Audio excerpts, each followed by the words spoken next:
the crowd. But before I do that, Senator Warren, what is your biggest frustration with the way that the campaign gets covered? Too much like a horse race. This isn't a horse race. This is about the future of our country. And it's about how we see the direction we want to go. You know, I think every one of the things we talk about, we call them policy, we call them budgets, they're really about our values. And they're a statement of what kind of a country we want to be and what kind of a people we want to be. And I wish we could do more of that in our big national conversation. So we're going to go horse. If one of you had a horse race question, I hope you're reconsidering. That's right. Right before we go to the audience. Right. All right, you, sir, give me your name and tell me what your question is. You can stand up for me. Yep. My name is Austin, and my question is... Hi, Austin. How you doing today? My question is, climate change is real, and we got to get going on it. GM here in Fort Wayne is one of our largest employers. They make trucks. How do we make sure that that factory is not negatively impacted with your policies? Oh, good question. Good question. Great question. So here's how we have to think of this. We got to know what the goal is. This is what the Green New Deal is all about. It tells us two things. It tells us that this is an emergency, and it tells us where we got to head. And it's a lot like, for me, what it was like for landing on the moon, right? John F. Kennedy set the goal. He said, I want to be on the moon. He set a time that he wanted to do it. People looked left, looked right, and said, gee, I don't know how we land on the moon. But what did we do? We invested in science, we innovated like crazy, and we counted on American workers. We do those three things right here in America. We can not only clean up our country and clean up our planet, we can actually build a manufacturing future for the United States of America, and that's good jobs right But there's just to follow up on that, right? It's a great question, right? Because look, if they're making big trucks that get 14 miles a gallon, right? Like that factory's either going to have to shut down or be remade. And there's industries like oil extraction and natural gas there's no way to make them green, right? I mean, there's going to be some folks that lose jobs in those industries. Look, what there's going to be is a lot of change, but that's how America's always flourished. We didn't make ourselves into a country that said, whoop, this works, we're stopping right here. We have always been a country that has innovated, that has changed. You know what really troubles me right now is the way this administration keeps trying to deny science across the board. Listen, that's not going to work. That's why my plan starts by increasing by tenfold the amount of money that we put in to scientific research and R&D. That's how we start building a future. And then we innovate around that. But here's the hook in it that makes it different from where it was in the past. We don't just say to giant corporations, you know, like we did to Apple.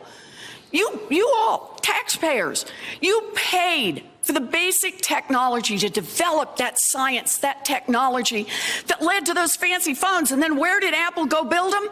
In China. So what this plan says is American taxpayers will make the investment because we believe in building a future. But then you want to harvest that investment, you want to make big bucks on it, great. It's a $23 trillion market out there. We want you to do it, but you're going to do it by building those plants and having those jobs right here in the United States of America. No, you can say that. Can you tell me your name and your question? Hi, Senator. My name is Courtney Tritch. Hi, Courtney. Hello. When I ran for U.S. Congress in 2018. Yay! Thank you. Everyone wanted to know, rightly so, how I would work across the aisle, and that's so important. But what I want to know is, what is the one issue or piece of legislation that you feel so strongly about you would not compromise on it? Oh, so let me put it this way. I believe in working across the aisle when that lets us get things done. And can I do a really short version of this? 40 million Americans have hearing loss, but fewer than 1 in 6 actually gets a hearing aid. And the reason is because they cost $1 bazillion. And most people need 2, and they're not covered by insurance, and they're not covered by Medicaid. Okay, so what do? They do without. Why are they so expensive? And the answer, it's one more market that doesn't work. That is, a handful of manufacturers have controlled that market and driven up prices. So I had an idea and had a plan to say what we're going to do is manufacture, let anybody who wants to manufacture hearing aids, certain safety standards, sell them across the counter in drugstores. Think about it. You can buy glasses. You go pay for more, or you can buy glasses in a drugstore, and a lot of people get help. I check this out with doctors and scientists. They all say that would work great, and it would drive the price down from thousands of dollars to hundreds of dollars. So I had this idea, and you know what I did? First person I called is a Republican. I explained the deal to him, and he said, "What?" And I explained it again. And he said, "That's a fine idea. Sign me up." And I called another Republican. He said, "Sign me up." Called another Republican. He said, "Sign me up." We did this under the radar screen. Now, at one point, the NRA came out in opposition.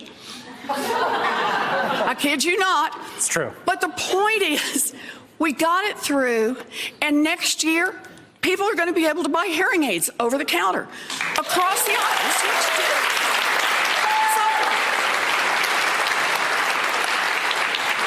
Now, can I finish Courtney's question, though? Yep.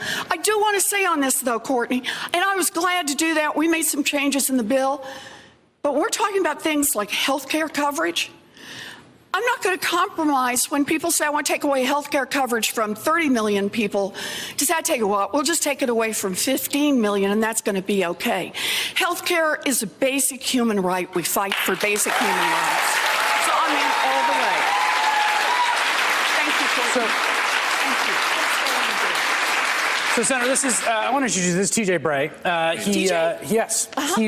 He worked the Carrier plant, and there was coverage of him on NBC asking Donald Trump to save the jobs at Carrier. That was what prompted Donald Trump to tweet about it and come down. You're a Trump voter. I think you're still inclined. No, I didn't vote for Trump. Oh, you're not? Okay. No. What is this? What would you like to ask the senator? Well, hi, Hi, I am TJ. TJ. I'm from Indianapolis. I worked at Carrier. I still do. I'm a 17-year employee. Thankfully, my job was saved. I'm also with the United Steelworkers Union, Local 1999. Go Steelworkers. So my question to you is, I really don't know much of your history with labor and organized labor. So what can we expect to see your support of organized labor and how we can get that brought back up in this country? Okay, so let me do this one two ways. The first is, I told you about all three of my brothers, military. First one was career. Second one came back and worked construction. And he got a good union job. A good union job that let him support a family and put 3 kids through school. And he has a pension today because he had a good union job. We want to have good jobs in America, then we need stronger unions.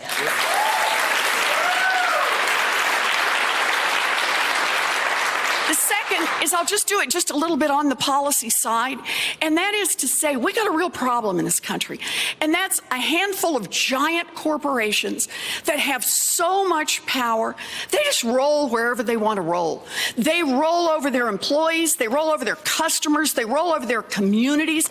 We need structural change, and the way we get structural change is we need more power back in the hands of employees. That means make it easier to join a union and give unions more power when they're in negotiations. Unions built America's middle class. Unions will rebuild America's middle class. Thank you so much, TJ. There's a question over here I want to get to. Yeah. On something that we cover on the show sometimes. Say your name Hi, and your Senator. question. My name's Erin. Hi, Erin. How are you? I'm good. How about you? Good. Good. My question for you is, do you believe still that impeachment is the right path forward, and why or why not? Yes, I do. And understand this, Erin. I didn't decide to run for president so that I could get into a big debate over impeachment. I decided to run because I was going to beat that guy, right? Straight up. But the deal is, the Mueller report came out, and the afternoon it came out, I sat down and started reading it. And I read it all afternoon, and I read it all night, and I read it into the next morning, all 448 pages. I got to the end, and there were 3 things that are just, man, there's no avoiding them. Part 1, a hostile foreign government attacked our 2016 elections for the purpose of getting Donald Trump elected. Part two, then candidate Donald Trump welcomed that help. And part three, when the federal government tried to investigate part one and part two, Donald Trump, as president, delayed, deflected, moved, fired, and did everything he could to obstruct justice. If he were any other person in the United States, based on what's documented in that report, he would be carried out in handcuffs. Now,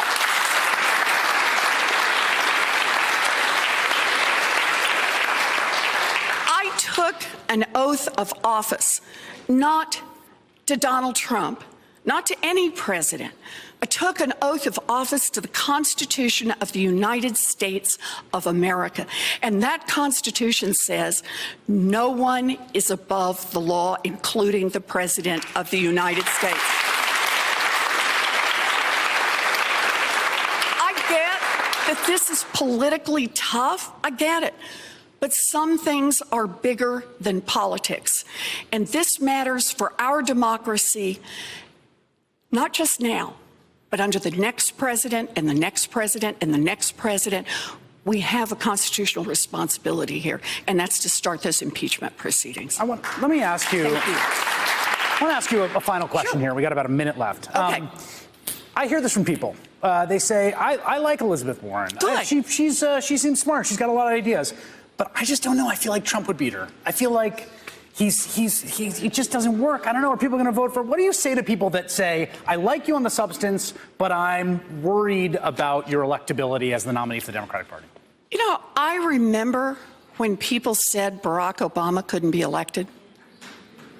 I remember when people said Donald Trump couldn't be elected. It's also true. And here we are. Elections are about getting in there and fighting for it and making clear to the American people what you stand for. I got in this race because an America that keeps working better and better and better for a thinner and thinner slice at the top just isn't going to work. We can't sustain this. I am in this fight to make this America, to make our government in Washington work for everyone else. That's my job. That's why I'm here.